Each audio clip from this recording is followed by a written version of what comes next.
We'll get started in a couple of minutes.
All right, good morning, everyone. This is Max at NDE, and I've got Ginny and Jeannie here. Amy is out today doing training, but she will be back for next month. First thing, as usual, everyone go ahead and type into the chat box your name and district or ESU, just so we can take a roll, and we will have that recorded.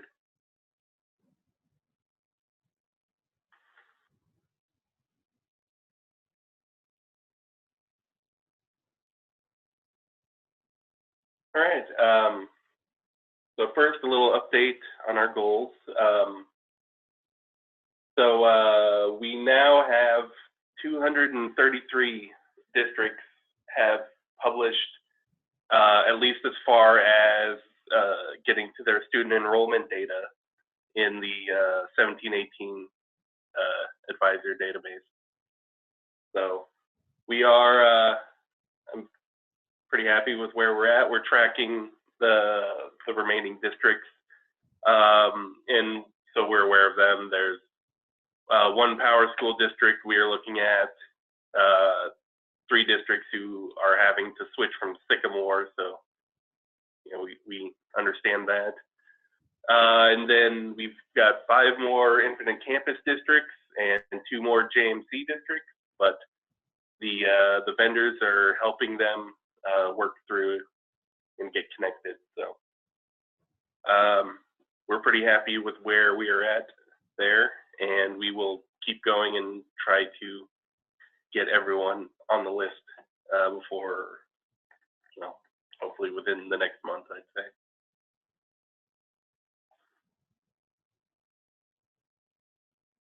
So our next goal is having staff members that can view the dashboard. We'll talk about that later. and having everyone utilize the advisor validation site to be able to check their data by the end of this year. Of course, that is partially available now, and I'll talk about that later as well.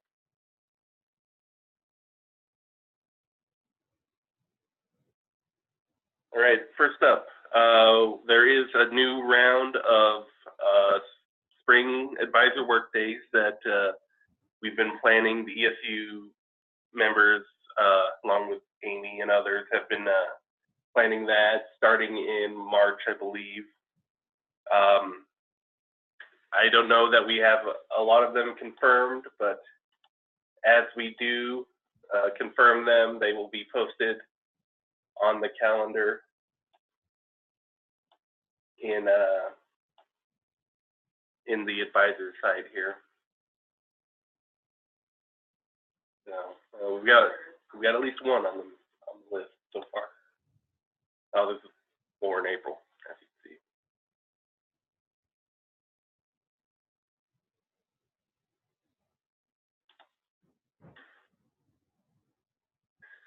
So you keep an ear open with your ESUs to, I'm sure they will let you know when they're planning workday. What we're looking at in those work days is trying to concentrate on validation checking. So that'll be primarily using the advisor validation site, using reports, looking at errors, which should be available by then.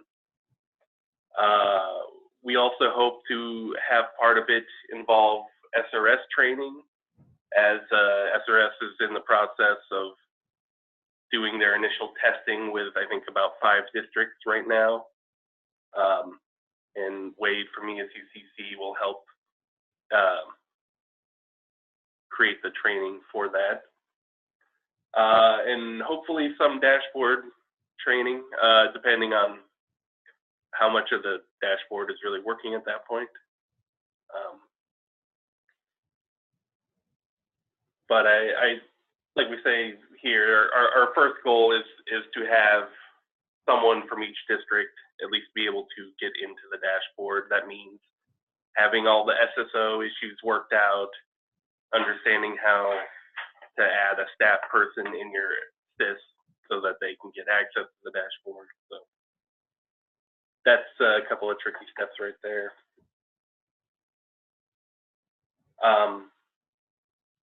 It's one thing I don't think I have on the list here, but I wanted to bring up. So here on the NDE portal, if you go to the advisor validation site, and hopefully everyone here has access to that. If not, you can get a code through you or your superintendent to get access. Out here, if you go to staff reports, there is just one staff report on the advisor validation site, which is just used to tell you who has access to your dashboard, basically. So you don't actually have to get everyone to try to log in. This will basically tell you ahead of time. So I'm just using Adams here. There's the setup pretty well. You can see that they have people set up at the district level. They've got someone set up as an LEA system admin. That is the highest level of access. And then you can see the people they have set up in all their schools. The report gives you a little feedback if there's something potentially wrong with the data. So this is just letting you know that this staff member who's marked as a teacher doesn't actually have any sections, but that might be okay.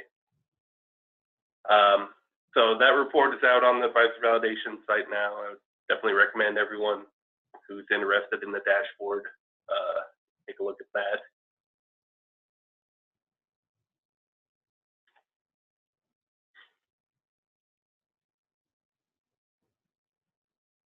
All right, next up, the NDE Data Conference is coming up April 16th and 17th. This year, the conference is all about data, and specifically about us going from NSSRS to advisor. We're in the process of scheduling sessions right now, but generally it will be a 2-day conference. It's meant for both data steward type people, but also administrators. Day one will be mostly group presentations for everyone in the big room. It'll be all general sessions. Yeah, general sessions. Plus, we are scheduling time for vendor sessions. I don't think we've invited vendors yet, but we will soon. So we hope to have some time for every SIS vendor to be able to present or work with their districts. Then on the Tuesday, that day we'll have breakout sessions. We'll cover a lot of stuff that we touch on in these meetings, you know, validation and dashboard and lots of things. Most of it having to deal with advisor.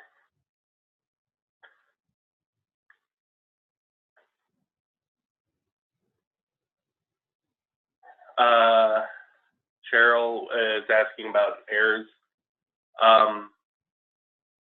Yeah, so under NSSRS, there was maybe some errors. I'm not exactly sure what you're talking about, but an error you get when you upload a student without a language code, that might have been in the data manager side when you actually upload the file. There isn't really something like that in advisor. Really, the error checking when you upload happens in your SIS. As you know, there's an EdFi error screen in your SIS that tells you any errors that happen at that point. But then there is a second piece of error checking, which happens in the advisor validation website, which will work just like our old NSSRS validation site. We had all the error codes, you know, like the 537 or the 301 or whatever errors. So we are setting that up right now in the advisor validation site. And there may be some things like this home language code, if that was something that was caught when you upload the file, and it's not being caught now, that's something that we will have to kind of fill in. We'll create a new error code to let you know that you have students without language code.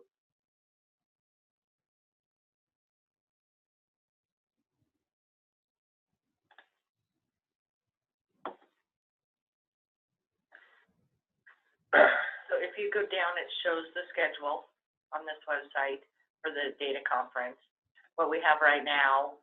And then you can also, there's a link to register here on this site. Oh, right here. Yep.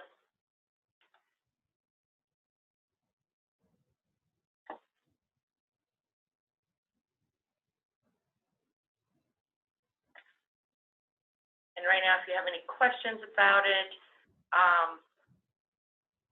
you can email me, deanie.nichols@nebraska.gov, and I can answer any of the questions you have about the data conference. And hopefully we'll get the link to this put on the NDE homepage. I don't know. They're working on it. Yeah. One other thing we want to point out, this link right at the top, we've put together just a little marketing piece that helps repeat some of the dates and some of the other little key pieces of knowledge about advisor coming up. This is just a little PDF file that, I mean, we'll be giving out a lot at the conference, and you can also send this link to anyone you want.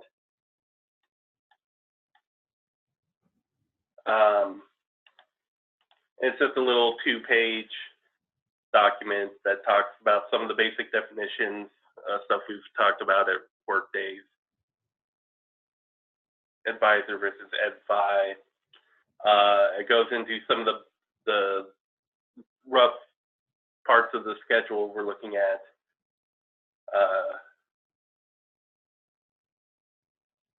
So, you know, what we're doing for the rest of this year, and also trying to show you what's coming up in the 18-19 school year.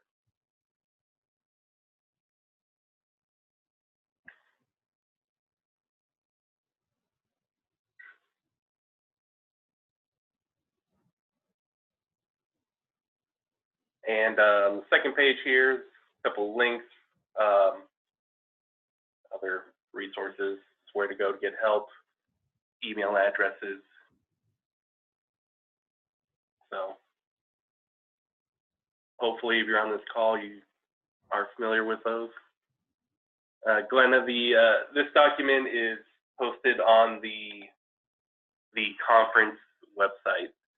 So if you go to that link that Becky put in the chat there, that's the link to our conference webpage here, and it's this link right here.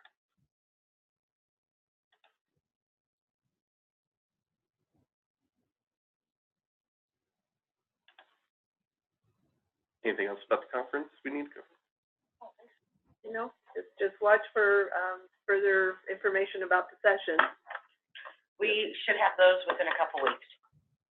So.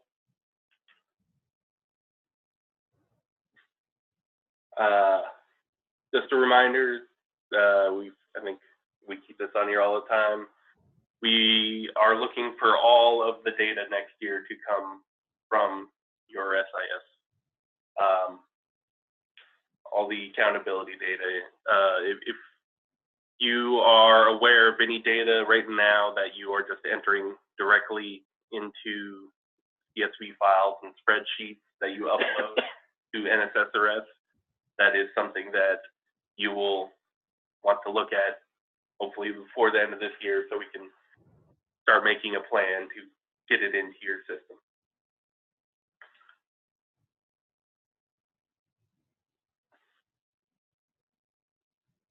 Under 18-19, I guess this also has kind of come up some, just to be clear.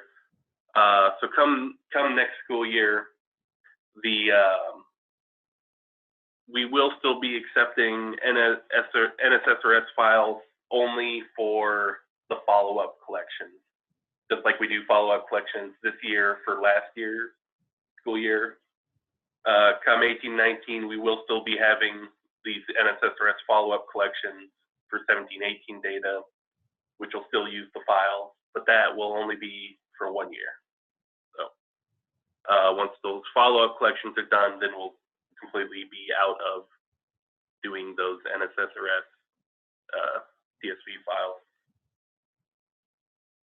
Because I can talk on the JITBIT a little bit. Right now we have 2 help desk contacts. We have the Indy help desk that you submit your ticket for the NSSRS, and then the Nebraska Cloud to submit your questions on Advisor and EdFi. As of the end of this school year, we're going to merge those 2 help desks into 1 contact, and we'll be using the JITBIT contact. And we'll go over this several times before that time. But when you submit, at that time, when you submit your ticket, you want to be pretty specific that what your question is for. If you're working on an NSSRS follow-up and a question on your NSSRS validation or the advisor validation or the EdFi connection, and we want you to be a little more specific. But just wanted to let you know we're going to join those 2 help desk links into 1 for the 18-19 school year.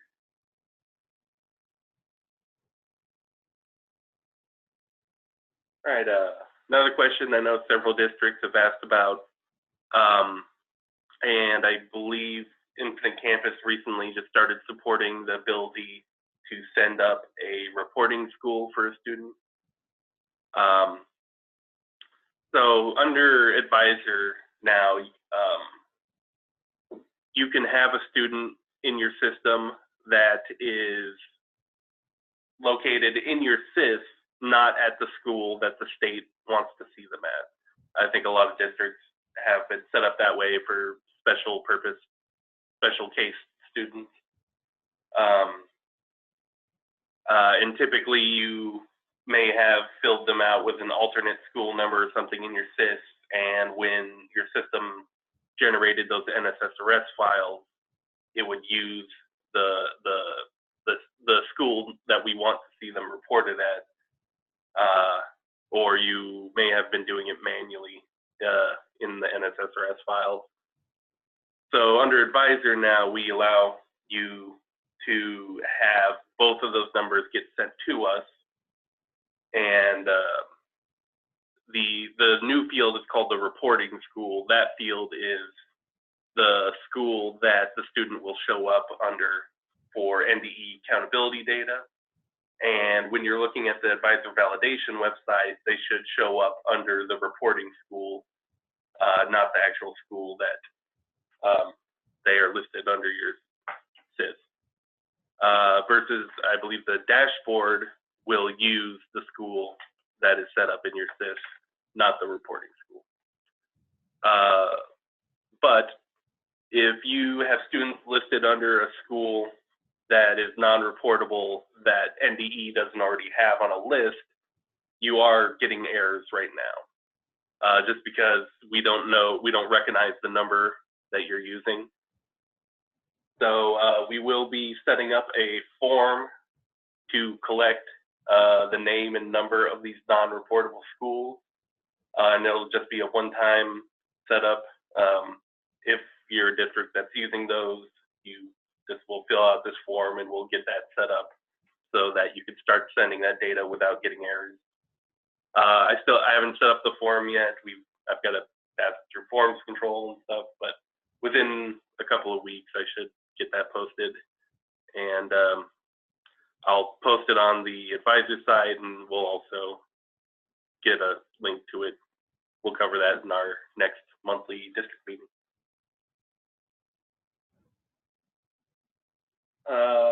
All right, the vendor update, which we always leave on here. Not much updates to mention. Everyone is certified.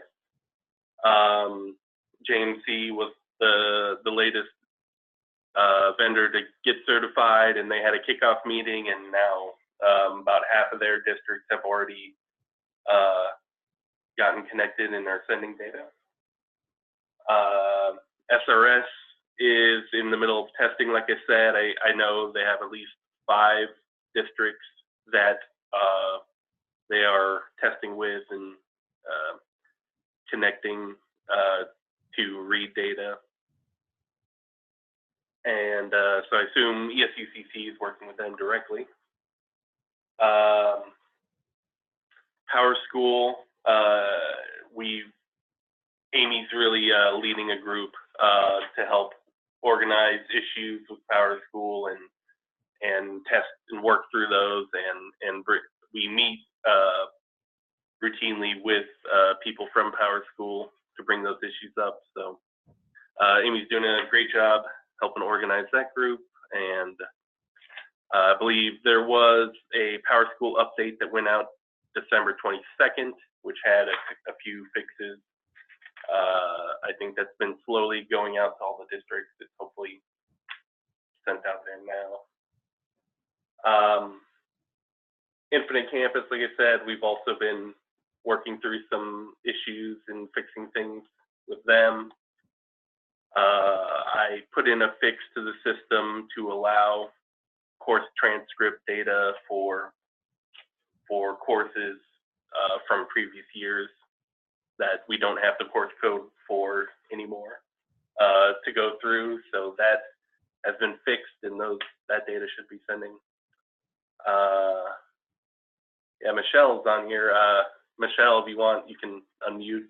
Do you have any update you want to give about Infinite Campus?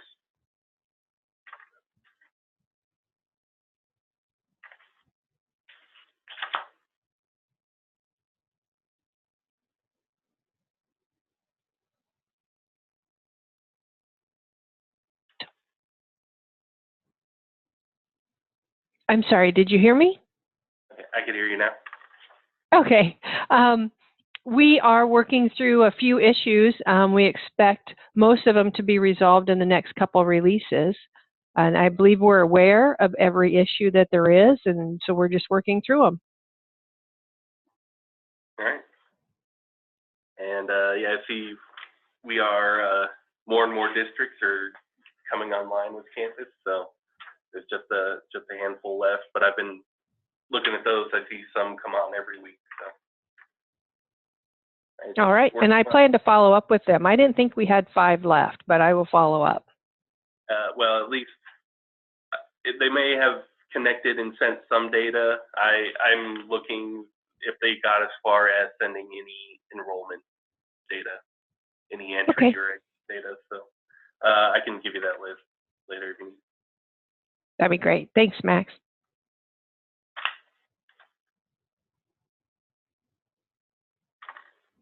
And actually, I didn't check if we had anyone from Power School here.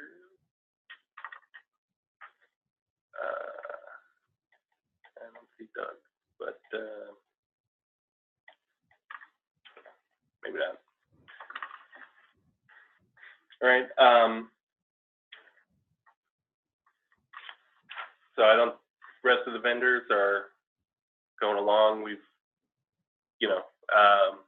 as things come up, you guys are sending in tickets, and we're slowly trying to handle those. At some point, we will be paying more attention to the ticket system. I need to go in and clean up a bunch of old tickets I've left sitting open from last year, and just really old stuff. So if you see me close some of your old tickets,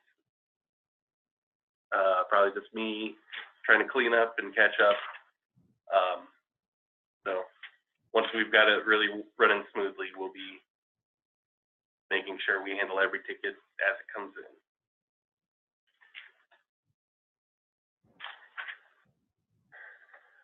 Let's see. A question from Connie. So the student unique ID, next year, the unique ID system will still be in place. So no changes there to the unique ID link in the NDE portal you use and how you send those files up to request student IDs for new students. So yeah, that is not going away. The staff reporting system is not going away. It's really just those student files that you send in the data manager link in the NDE portal. So at least for now, no changes there.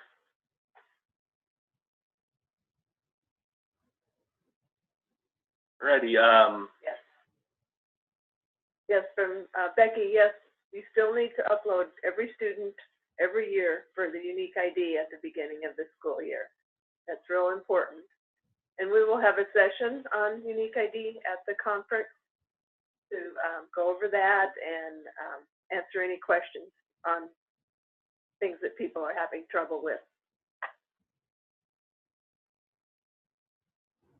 All right, that's all I had on the agenda. Our next meeting is February 21st. If you have some questions for everyone, go ahead and put them in the chat, and we'll try to go through those real quick. No, Humboldt Table Rock is not on my list of remaining districts. So, meaning they have sent their data.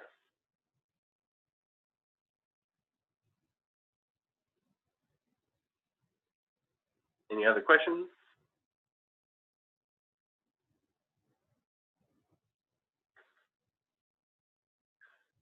The error report on the validation website is something our team is actually working on right now.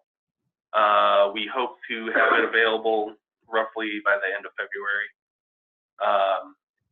So we should be able to cover it if you go to any spring work days, and we'll also be covering it at the data conference as well. But yeah, around the end of February, I expect we will have that deployed. We're also in the process of adding more reports to that site. We kind of just are adding them as we go. I think today we're right now we're also focusing on attendance reports since we want to start getting that data, since that's now being calculated based on your calendar and attendance data that's sent up to advisor. So we've got one report I think is actually rolling out today that just shows you details about your calendars or your tracks, as you may know them, that are sent up to advisor.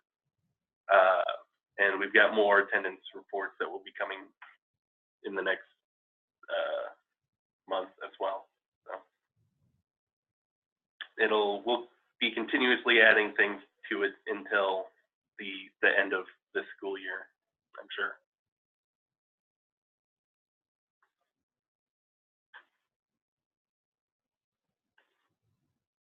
Any others?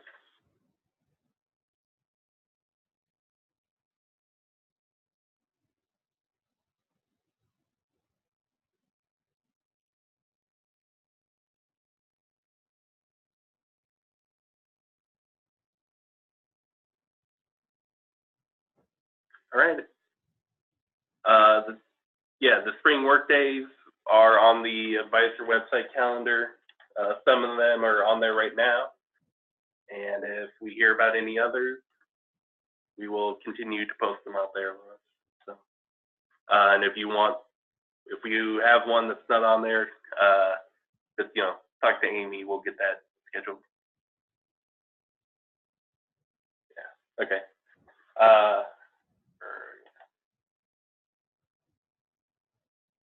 Yeah, you're right. I'll talk to Amy, make sure she's got that on her list. Issue 9, I think Ellie's going to do that one, and she does have those scheduled, but they may not be on the calendar. Yeah, we'll put it on here as well. But they are scheduled, so the ESU should know about them. Okay.